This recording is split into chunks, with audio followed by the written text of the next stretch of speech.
Oke, assalamualaikum warahmatullahi wabarakatuh. Selamat datang kembali di channel saya, Hartono Motor Channel. Terima kasih atas support dan dukungannya.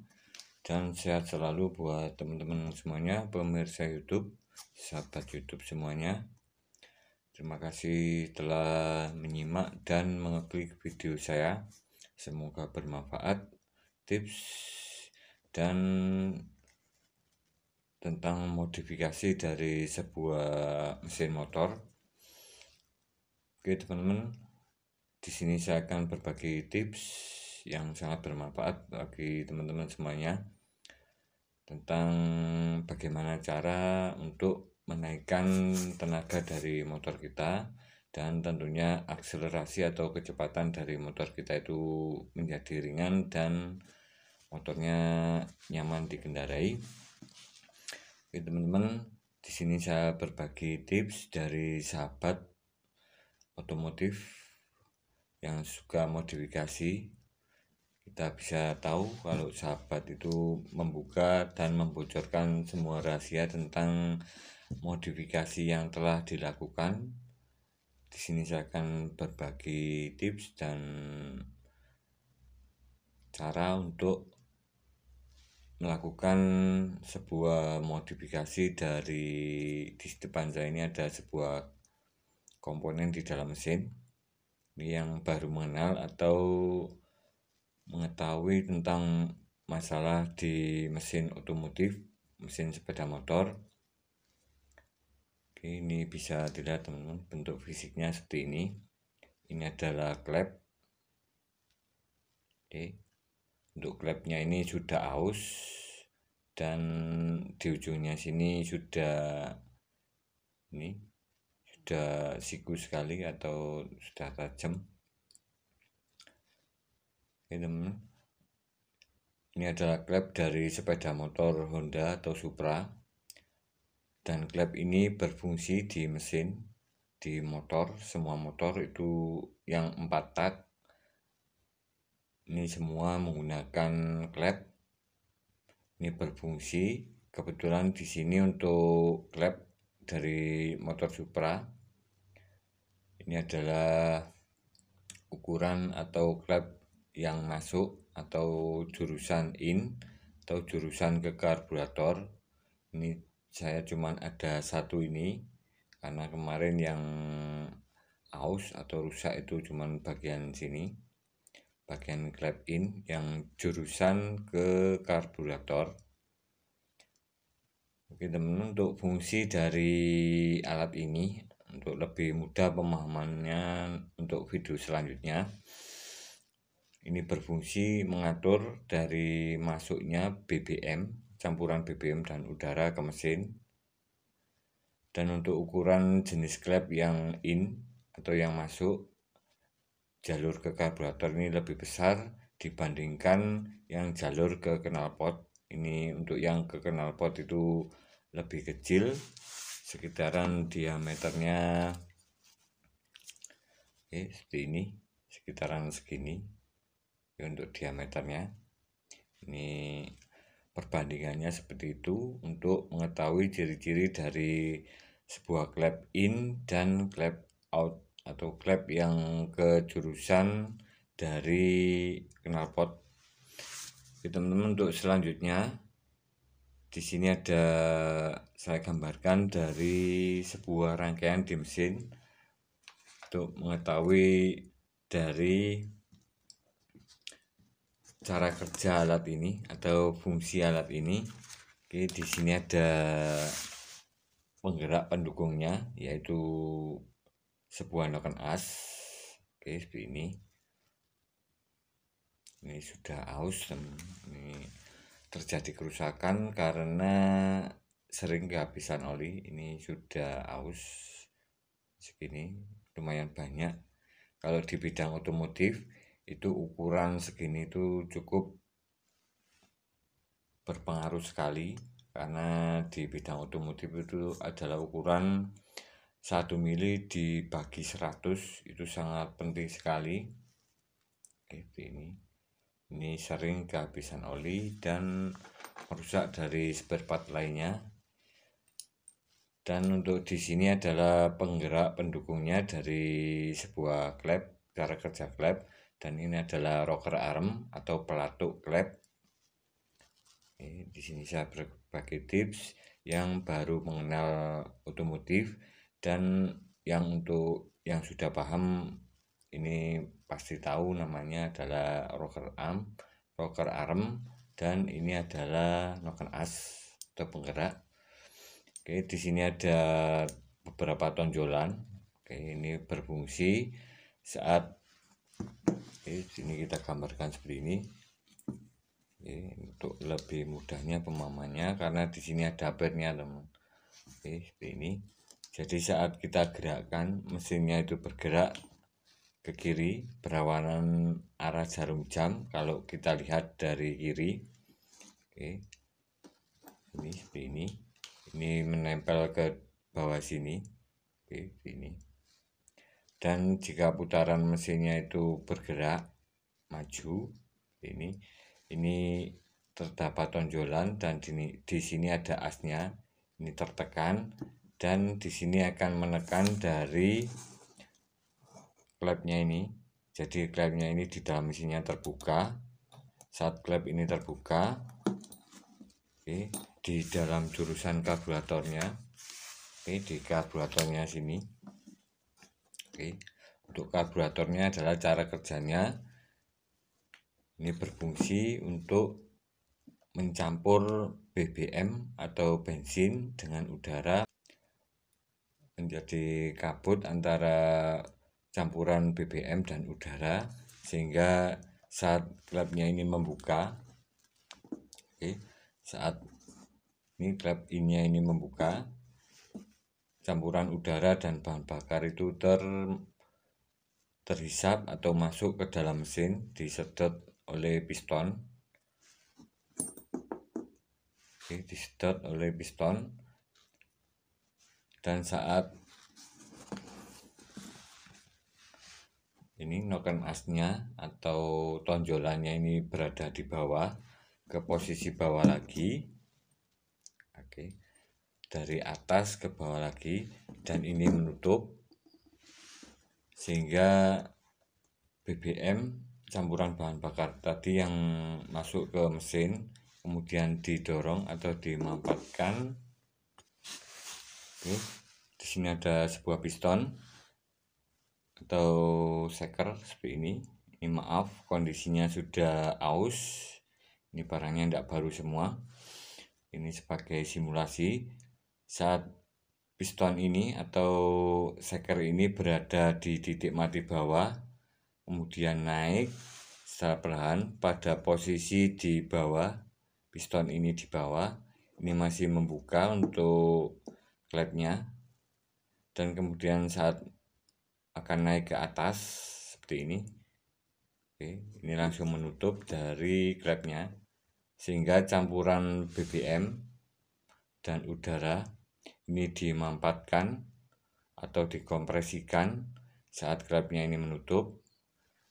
Untuk selanjutnya, pada saat bersamaan mendekati titik mati atas sekitar 15 derajat sebelum TMA, titik mati atas itu di ujung businya ini, teman-teman, di ujung businya ini terjadi percikan bunga api busi, sehingga terjadi tenaga atau ledakan dari BBM dan udara, sehingga pistonnya ini langsung tertekan, terdorong ke bawah, terdorong ke bawah lagi, dan kemudian kembali lagi ke atas. Saat di posisi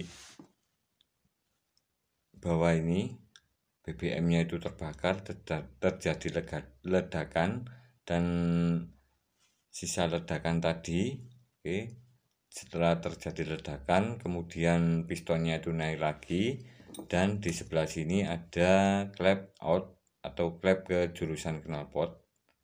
Ini langsung membuka saat posisi di sini, langsung membuka, kemudian mendorong keluar ke arah knalpot melalui klep out atau klep keluar dari mesin, sehingga sisa pembakaran itu langsung keluar terbuang ke knalpot. Seperti itu cara kerja dari sebuah mesin 4 tak atau 4 langkah. Dan saat mendekati titik mati atas atau di posisi atas seperti ini klapnya langsung menutup. Seperti itu inti mudah dari pemahamannya saat mesin ini bekerja. Dan selanjutnya setelah gas terbuang, klapnya langsung menutup, dan di saat bersamaan atau mendekati kedua klep ini terbuka sangat sedikit sekali, kemudian pistonnya ini turun lagi, menghisap lagi BBM yang ada di knalpot. Seperti itu fungsi dan cara kerja dari motor 4 tak atau 4 langkah. Jadi 4 langkah dikatakan 4 tak itu adalah langkah isap. Oke teman, ini 1 langkah isap, kedua langkah kompresi atau memampatkan campuran BBM dan udara, ini langkah kedua. Oke, sampai mentok. Untuk langkah yang ketiga saat mau ke atas, mau top sekitaran sebelum 15 derajat ke posisi top, ini terjadi ledakan dan ini dinamakan langkah usaha. Oke, mendorong atau mengeluarkan tenaga dari ledakan ini, mendorong piston, menimbulkan tenaga di motor kita sehingga motor kita itu bisa berjalan atau menyala, berbunyi mesinnya, seperti itu, dan mendorong sampai ke bawah. Ini adalah tenaga utama saat motor ini bekerja, seperti itu. Kemudian setelah di titik mati bawah ini, kemudian kembali, dan ini adalah fase keempat atau tahap keempat, yaitu fase pembuangan. Ini yang dinamakan adalah motor jenis 4 tak, seperti itu langkah mudahnya. Dan untuk selanjutnya kembali lagi ke langkah isap, langkah kompresi, langkah usaha, dan langkah pembuangan. Seperti itu seterusnya berkali-kali, berulang kali selama motor kita itu masih keadaan on atau nyala atau berjalan.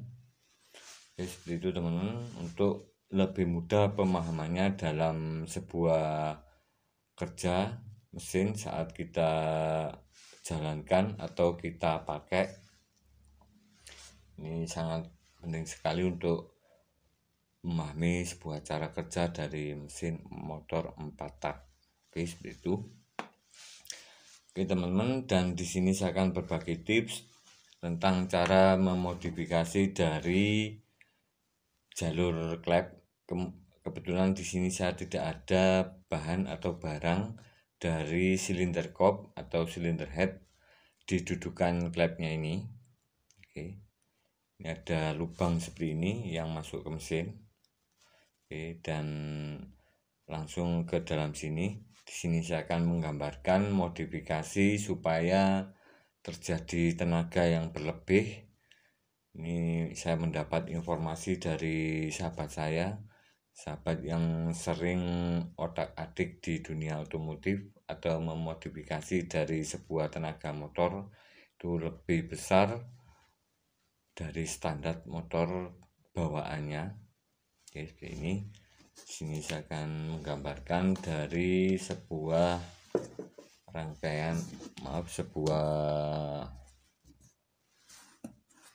ruang bakar di dalam mesin. Oke, ini kita gambarkan pistonnya. Oke,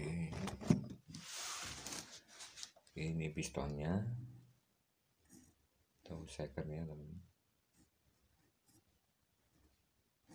Oke, ini ke mesin, ini ring piston. Oke, ini. Dan di sini ada klep in, klep out. Oke, di sini ada noken as seperti ini. Oke, noken as. Oke, di sebelah sini. tonjolan seperti ini. Dan di sini ada rocker arm, rocker arm atau pelatuk klep. Ini, dan di sini ada setelannya. Kebetulan ini sudah saya lepas, terhubung ke sini. Ada asnya, dan di sini ada setelannya. Oke teman-teman, di sini ada sebuah saluran bulat. Ini langsung ke karburator. Saya gambar seperti ini supaya lebih mudah. Ini adalah in atau masuk, dan di sini adalah out atau keluar. Ini jurusannya ke knalpot, motor, knalpot. Dan di sini ke karburator. Untuk karburatornya seperti ini, saya gambarkan seperti ini karburatornya. Di sini ada manifold atau gulu banyak lengkungan seperti ini.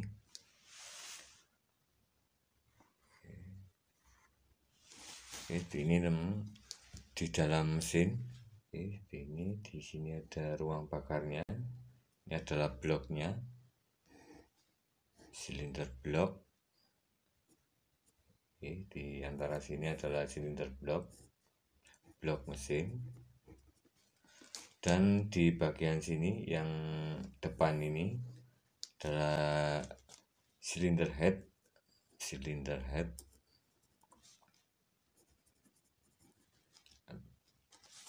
atau kepala silinder. Oke teman, dan di sini ada sebuah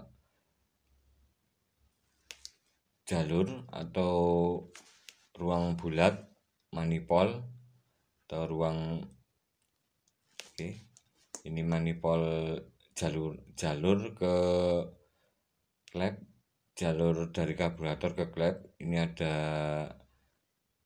bulat seperti pipa. Ini ada manifold di sini.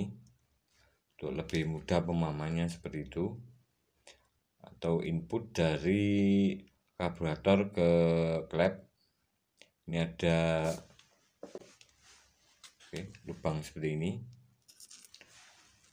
Ini perbandingannya.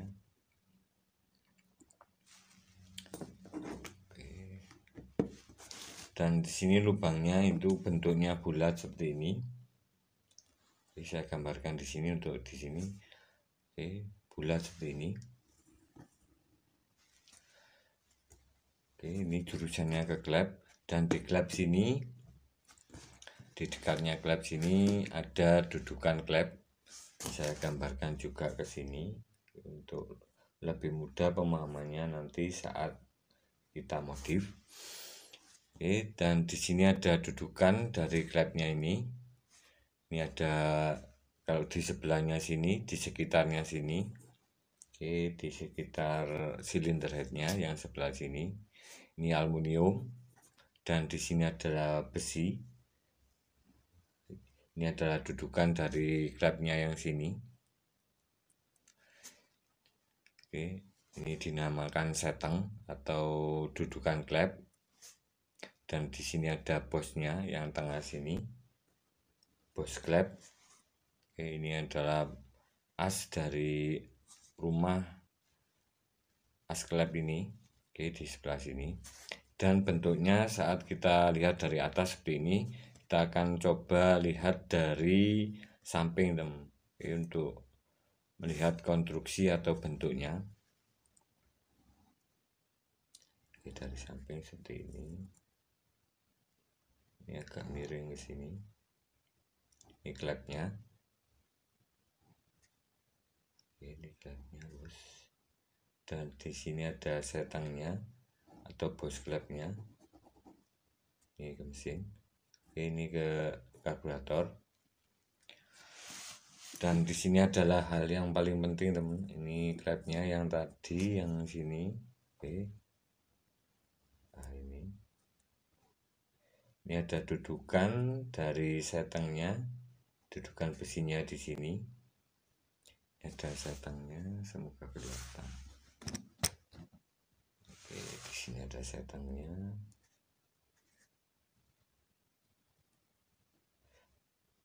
Dan di sini ada manifolnya. Dari lubang manifolnya. Oke, jika teman-teman membongkar dari sebuah motor 4 tak, itu Honda, Karisma, Yamaha, Vega, Mio, pokoknya yang 4 tak ini sama semua untuk konstruksinya. Oke teman-teman, di sini kita akan memodifikasi dari jalurnya ini. Oke, ini ke mesin, maaf, ke sambungan manifold atas, sambungan yang sebelah sini, ini yang tidak terhubung ke sini. Di sini teman-teman bisa memodifikasi untuk ukurannya. Kita ambil sepertiga dari saluran fullnya ini, saluran full ini sekitaran segini. Oke, di sini teman saya atau sahabat saya ini melakukan porting atau mengurangi dari bentuk aslinya. Oke, bentuk aslinya karena bentuknya itu bulat. Oke, bentuknya bulat seperti ini. Oke, bentuknya bulat, anggap saja ini bulat teman. Oke, bentuknya bulat. Ini hasilnya dari pabriknya itu bulat. Oke, di sini teman saya melakukan porting atau mengurangi dari bulatan ini. Oke, kita pakai borjun. Ini teman-teman yang sudah sering melakukan tune up ini pasti memahami. Kita lakukan pengerokan atau pengurangan di sini. Oke, kita kasih beberapa jalur. Di sini saya memakai 5 jalur pengurangan, 1 2 3 4 ini. Oke, 1 2 3 4 5 ini kita simulasikan seperti ini. Oke, ini kita kerok jadi bentuknya itu seperti, kita kerok seperti ini, kita kurangi yang aslinya, kita kerok sekitaran, untuk manifolnya itu sekitaran segini. Oke, ukurannya sekitaran sama seperti ini, sama seperti karburatornya. Oke, kita kurangi, kita kerok. Oke, sekitaran, sebentar,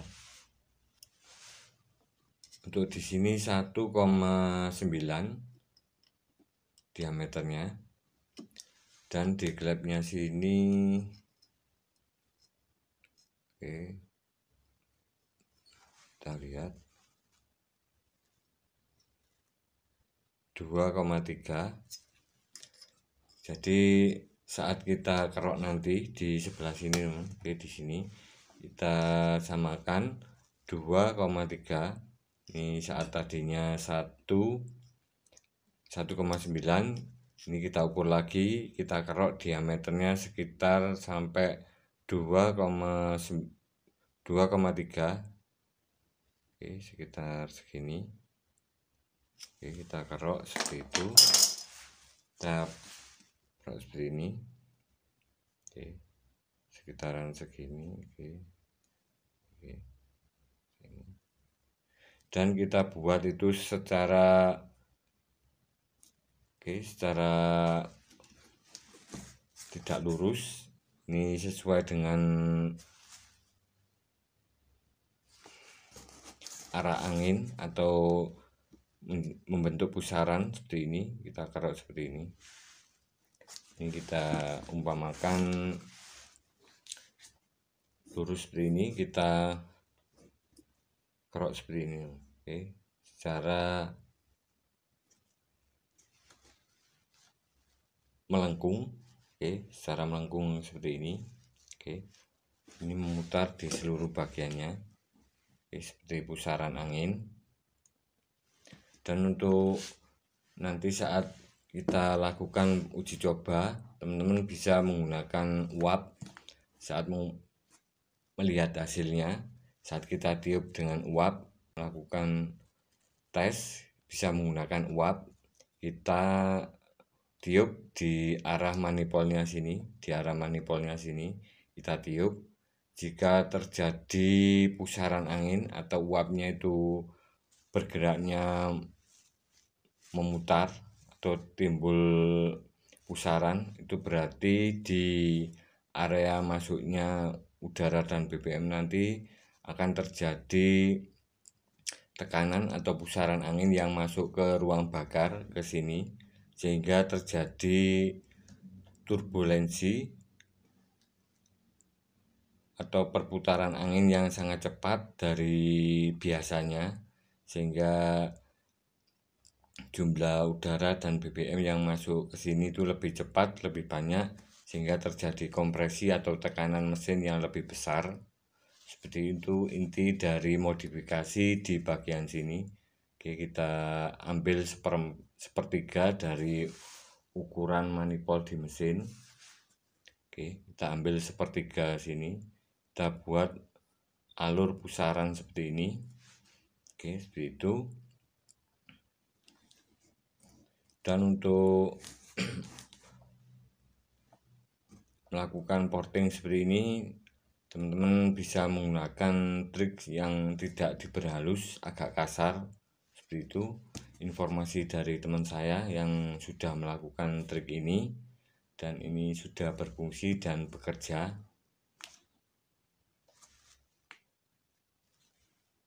Seperti itu teman-teman, semoga bermanfaat informasi ini. Jika videonya terlalu panjang tentang modifikasi dari sebuah sirkulasi atau sistem masuknya bahan bakar ke dalam mesin, kita bisa melakukan tips seperti ini. Ini yang sering melakukan porting bisa tulis di kolom komentar tentang modifikasi seperti ini, dan bisa ditulis di kolom komentar tentang pengalaman dan berbagi tips bagi teman-teman semuanya yang sering memodifikasi dari sebuah motor. Bisa ditulis di kolom komentar, baik yang memakai karburator standar ini maupun karburator PE ukuran 26, 28, 30 itu. Dan untuk businya bisa kita modifikasi seperti ini. Tuh, tadi ada yang komentar untuk businya kita bisa mengurangi seperti ini. Kita kurangi sedikit seperti ini. Untuk modifikasi busi ini sangat penting sekali untuk agar percikan dari businya itu lebih maksimal ke arah pembakaran di motor. Ini kita bisa kurangi dari sini. Dari sini yang terpenting adalah celah businya ini. Celah businya di sini. Di sini saya menggunakan 0,9 sesuai standar dari ukuran celah busi di semua motor. Terima kasih. Jika ada salah kata maupun kekurangan, mohon dimaafkan dan bisa ditulis di kolom komentar. Terima kasih tentang bagaimana tips cara untuk menaikkan tenaga di motor supaya efisiensi bahan bakar itu lebih bagus, dan tentunya tenaga motor kita itu lebih meningkat. Berbagi tips dan pengalaman bagi teman-teman semuanya. Ini saya bocorkan rahasia tentang modifikasi dari sebuah mesin, tentang bagaimana cara porting dari teman saya yang melakukan cara ini dan terbukti bisa meningkatkan dari tenaga motor. Oke, wassalamualaikum warahmatullahi wabarakatuh.